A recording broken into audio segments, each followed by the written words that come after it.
Tsukune with egg yolk.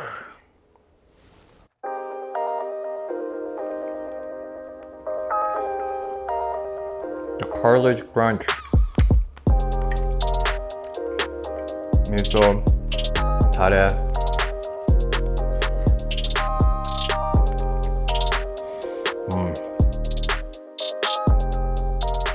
All right, so the grill is nice and hot here. Have it in a high position. It's gonna help sort of more evenly cook the tsukune. Left this in the fridge. It sort of dried out, aired out, and got definitely a little bit harder. Depending on when you're making your tsukune, if yours is still a little bit more liquidy or fatty, just because there's more fat content in yours, you can always just add that katakuriko, the potato starch, or the panko, the breadcrumbs, and it might become a little bit easier to manage. I'm gonna go ahead and put these on the grill, just do one last sort of smoothing it out right here. Nice and circular, cylindrical. The one unfortunate part about using this grill top like this, you are gonna get that hatch mark on this. Unlike the regular Yakitori grill, it's on the rod, so it sort of floats in the air. But this would be much easier. You don't have anything drooping down. The last one, maybe put it on top right here. So as usual, I'm just gonna spray some sake. Adds that sort of nice moist coating. And although it's salted through with the miso, just gonna add that surface salt on it. So as you bite it, you can still taste it on the surface. All right, so we're not really gonna touch this because it's really gooey on the bottom. If we move it around, it's gonna break apart from the skewer. I'm gonna let it cook through. So sort of the goal when making tsukune is really about even heating on all the sides. What's difficult about tsukune is it is thick, so for the heat to get through, it does take a while, so you're constantly sort of flipping and rotating them around. It is a little bit trickier on this Live Art grill because when I have it on a high position for even heating, it's a lower temperature. Now I could flip this grill and get it to the hotter temperature, but then it gets too close to the coil and it becomes sort of hot spots, and you're just gonna have more like black lines. We want to avoid that. So although this is slower, just gonna keep it on top like this and just slowly cook. And if I wiggle it around, it's definitely still soft. So I'm waiting it to cook through a little bit so that it bonds a little bit onto the skewers. Then I can start flipping them or rotating around. As it's cooking, I can definitely smell the aroma from the miso. Gives it that nice earthy, nutty flavor. And I use that miso for the umami that you can also get from using soy sauce. But I already have the soy sauce flavors within the tare. So just as a counterpart or balance to the soy sauce and the tare, I'm using the earthy, nutty notes of the miso. And the miso also acts as that binding agent, just absorbing some of the liquid and keeping things tight. Definitely see it's cooking. You can see just fats.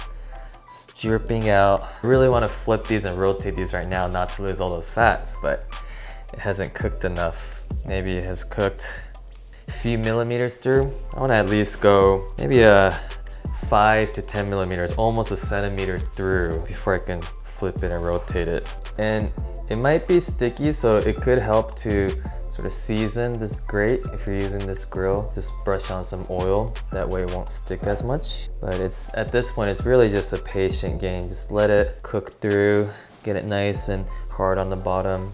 As long as you're using the top rack, it should not burn. That's what I'm hoping, so we'll see. I wish I can see the bottom to just make sure it's becoming golden and not black. It's been a while that I've actually made tsukune in a while, so it's the first time during this quarantine that I made tsukune. So we'll see how this one turns out. Hopefully it's nice, it'll be nice and cooked evenly on all sides. So I'm just wiggling it around, lifting it a bit. It's still a little bit stuck, meaning I won't be able to flip it yet. Well, this one I can, all right, so it's a little bit golden. So it is sticking. Now, I could try to use some tool to maybe lift it. So I can also just try to grab a skewer here and just sort of wiggle through. I'm just rolling it. See if I can lift it off the grate a bit. All right, that worked. Let's go ahead and do that to the other ones. As I said, if you season this griddle top a little bit better, then it may not stick, but this is fine for now. Now, I'm sure a lot of you guys have eaten out tsukune that's nice and cylindrical, and the way they can do that is often if you just have it cooked on the traditional yakitori rods, so not on this grate. With this grate, it is gonna droop down a little bit. It is hot, but I could try to sort of shape it still. Sake. But it's definitely just the patience. Patient game right here. This is just slowly cooking.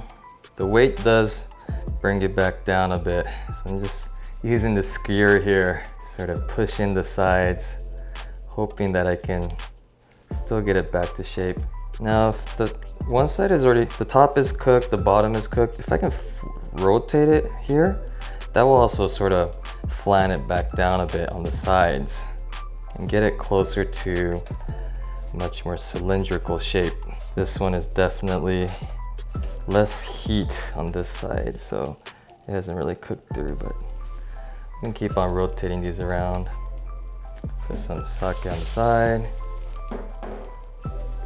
Definitely smelling nice right now. Just gonna rotate it now to the other side.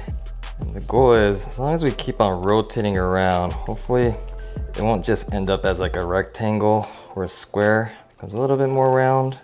So the whole goal is just nicely rotating it and getting that even cooking.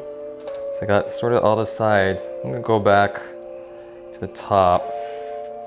Bottom is looking brown, so let me go back to the top. Keep on flipping it around. It's definitely hot, but just trying my best to get it nice and round. Also, I'm getting a sense of feel and the plumpness. That lets me know if something's done. So this part is pretty hard. This has been in the center of the grill. I'm gonna move this one to the side. This is looking a little soft, so move that to the center. It's a little hard. So that's definitely how I can tell when something's a little bit more done, just by plumpness. The color definitely changes, going from the pinkish to more of the white color. Just add a little bit of sake. So as I explained earlier in the video, there's so many variations to tsukune. So this is the bo tsukune, and then there's the ball tsukune. Maybe there's 2 balls or 3 balls, even with the bo tsukune. So this one, I'm going for that general sort of cylinder. Think of it as maybe long sausage shape, but there's also some that are more sort of bigger at the top and getting thinner at the bottom. Some that are maybe much more wider in the center. It's sort of different preferences, and based on that, even the way you skewer it on, I've seen pulling up the meat and you get it bigger on the top. There's just so many different ways to make it, and this is just the one way that I've been doing it. But definitely curious, guys, in the comments, maybe some of your favorite yakitori shops, maybe the shape or how the flavors or the toppings were for the yakitori, the tsukune. Would love to hear that. All right, everything is nice, and I can just tell from the color, sort of firmness, the plumpness, that it's done. So these are ready to serve. Got my tare out here. So tsukune, it doesn't have to be with tare, but I think most places they do tare. So let's put the tare back on the grill. Easy to do 2 at once. Back on the grill. Last one, back on the grill. So this is just the smell of tare being heated up, caramelizing.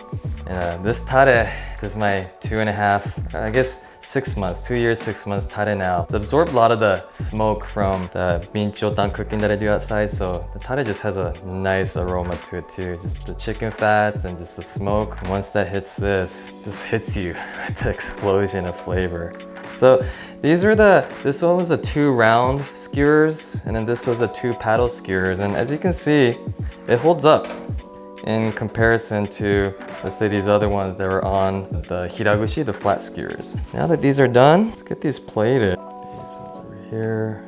So I have some sansho, Japanese peppercorns, just lightly aroma. And I have some shichimi. I'm gonna put this over the egg yolk a bit. This is a tsukune with the raw egg yolk. So this is considered the tsukimi tsukune. Tsukimi means basically looking at the moon, it's a full moon, and then the tsukune, and you dip the tsukune into the egg yolk.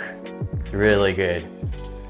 So this is my tsukune that I like to make. Just an example among all the variations of tsukune out there. Hope you guys take this as an inspiration or a starting point or just an idea so that you guys can explore your own tsukune and just share it with all your friends and family. And for everyone who have been asking me about a tsukune video, I hope you guys enjoyed this video today. So let me know in the comments what type of tsukune you guys like to eat or make.